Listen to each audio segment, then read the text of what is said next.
What's going on, Ant Crew? My name is Andrew. Welcome back to a brand new exciting video. I hope the Ant Crew are having a fantastic day. So today, we're doing something kind of different. It's not really that different. We've done a tutorial on Dan Mace in the past, but today we're gonna be breaking down his intro. How do I put this? I'm gonna be doing this video a little bit different. It's really gonna be less of a tutorial. It's kind of gonna be a tutorial, but more it's just gonna be me challenging myself to see if I can actually recreate an intro similar to Dan Mace. You guys can say what you want about Dan Mace's videos, but his style of videos, his editing style is just so refreshing. And I just love to see new stuff like that pop up on YouTube, which is something Dan Mace definitely did. His style is sort of like an elevated version of Casey Neistat's editing, and when I say elevated, I don't necessarily mean better. I'm not saying Casey's editing is worse or better or anything like that. I'm just saying Dan Mace has this sort of homemade feel to his videos, like Casey's, but it feels just a little bit more professional, if you know what I mean. Anyways, guys, let's take a quick look at what Dan Mace's intro looks like,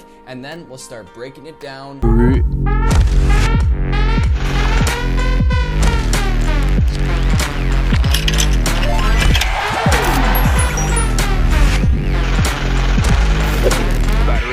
Alright guys, so I'm inside of Adobe Premiere Pro now. I downloaded a copy of his intro. So my game plan, my approach strategy is just to go through and do my best to recreate it in whatever way I can. Alright, so the first thing we're gonna work on is this text effect. The text kind of writes itself on, then shakes up and down, and then scales down, and then does like a motion tile rolling transition. Alright, so to do this, I'm actually gonna start off by making a solid, and I'm gonna do this by going down here to this little new item button, and then I can hit color matte. I'll hit OK, and then I'm actually going to select the exact color right here, and I'll use that as the background. I'll hit OK, color matte, that's fine, and then I can drag that into our layer. Now what I'm going to do is right click on this and go over and hit replace with After Effects composition. Okay, so now I'm going to make a text layer, and I'm going to type in bro, because that's how we say it in America, Dan. And like I said, the font that we're using is called Apo Paint. Okay, so it's definitely not perfect, but it's close enough. Okay, now what we have to do is animate on the handwriting part. There's a few different ways to do this, but the easiest way is just to use a mask. So I'm going to hit G on my keyboard, and I'm just going to draw a quick little mask around here, something like that. And now what I'm going to do is hit M on my keyboard. That brings up our mask path options, and I'm just going to start going through and animating this mask.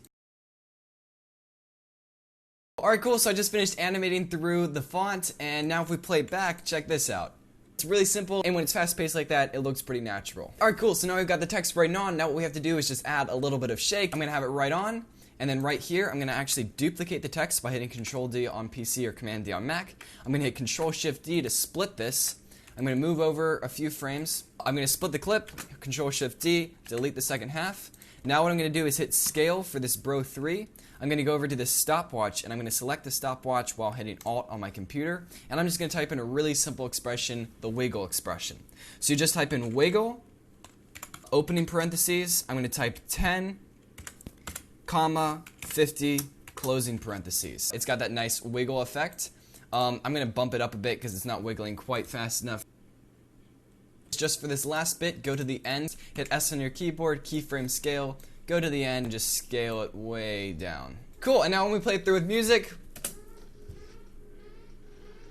you could definitely spend more time on that, but that's a base effect, and that's probably at least similar to how he did it. And alright, now guys, we've got the first effect, now let's move on to the second part. But I actually did make a quick mistake. I shouldn't have just made this layer in the one After Effects composition. What I should have done is just made one large After Effects composition and created the whole intro inside of that. I'm going to right click on the Dan Mace intro and hit replace with After Effects composition, and now I can go over to my first linked comp, copy it, and then just paste it into the new layer. Alright guys, now what we need is to get this nice like grainy, distortion, vintage background look. You can't create this, but for the sake of time, I'm just going to use an overlay. I actually found this overlay through my friend at Film Venture Studios. She made a video about how to do a VHS camera look, and then she also linked this VHS badge tracking overlay for us to be able to download. She didn't actually make it herself, but she was just showing us where to find it, so you can just download this right from Vimeo. Like I said guys at the beginning of this video, I'm not really doing this in a tutorial aspect. I'm just showing you how I would make this intro if I myself was actually going about it. If this was actually a tutorial, I would show you guys how to make this effect on your own, but for the sake of time, we're just going to use an overlay. Okay, cool. Now we need to make this background effect. I'm going to go over to Layer, New, Solid. I'm going to change the color to this background color, hit OK. I'm now going to drag the overlay into After Effects, drag it on top, and then change the blending mode from normal to screen. For some reason, this VHS is a bit faint right now, so I'm going to duplicate the layer a few times, and now I'm just going to type up really whatever text I want. Okay, cool. So I just typed up pronunciation bruv, American slang for your homie. I don't know, it doesn't really matter what you type. And now we're just gonna make a quick transition between these two effects. I'm gonna pre-compose all this new text, hit pre-compose, move all attributes into new composition, and now you're gonna go over to effects and presets, type in an effect called motion tile, drag that down onto your first clip, go to output width and change it to 400,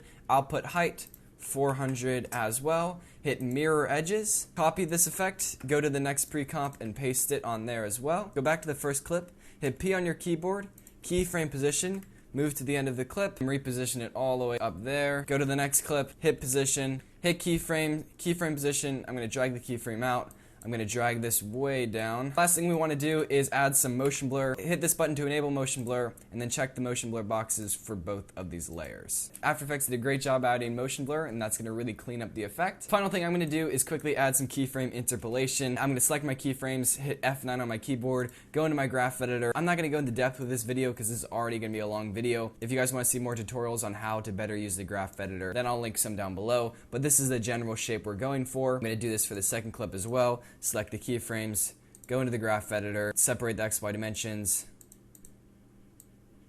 Now when we play it through, it's just going to be a lot smoother. Alright, so we're flying through this intro. I'm sorry if I've lost you so far, but it's time to move on to the next part of the intro. Alright, so this next part of the intro is almost entirely stop motion. Essentially what he's doing here isn't really exactly editing, it's just taking a bunch of pictures and then making it look like an animation. So what he probably did is he put a camera above some newspapers, coupled them up in a ball, moved the ball forward, took a picture, moved it forward again, took another picture, started to unravel them, took a picture, and so on and so forth until he has this nice animation. So real quick, we're going to hop off the computer, head out, I'm going to do some quick stop motion.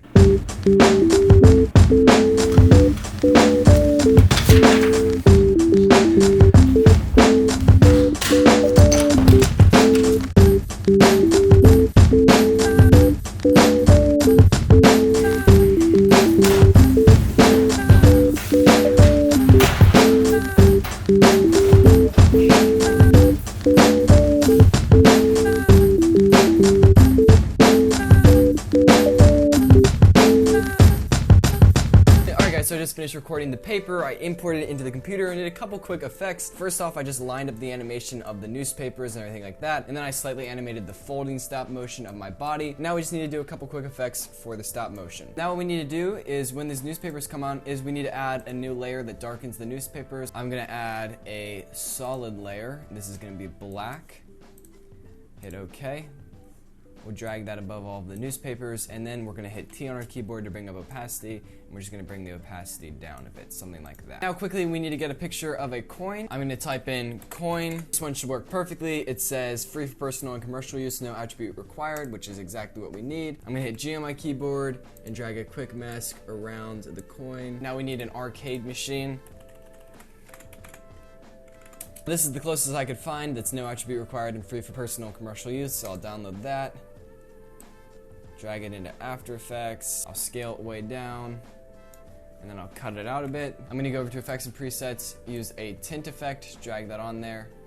And now we just need to grab some stock footage. I'm getting this from Pixels again, videos.pexels.com. He uses some hands like moving. I don't have any footage like that, so I'm probably gonna use something slightly different. I kinda like this shot of people just walking, and it's free for personal and commercial use and no attribute required, so I'm gonna download that. We'll add a tint to it again. And we're gonna wiggle this as well, which is gonna look pretty weird, but it should work kind of well. We'll make it a wiggle. We'll do 20/20 and see what that looks like. Now the final thing I'm gonna do for my intro is just add some text. Season 1, episode 1. We're gonna get another stock photo of paint dripping. This right here, this will work perfectly. And what we're gonna do is drag this paint wall underneath the Season 2 and change its track matte to Lumimatte Season 2. And then we're gonna do exactly what we did earlier with the motion tile. Drag way up. Cool, and that's about it, guys. And without further ado, let's play it through.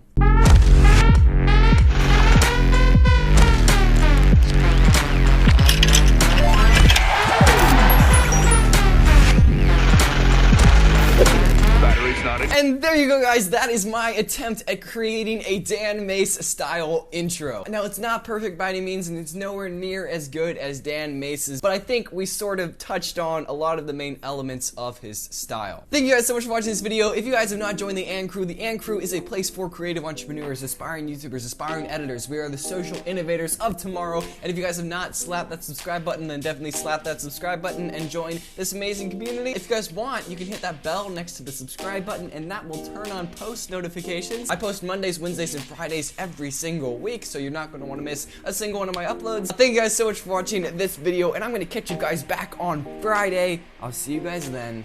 Peace.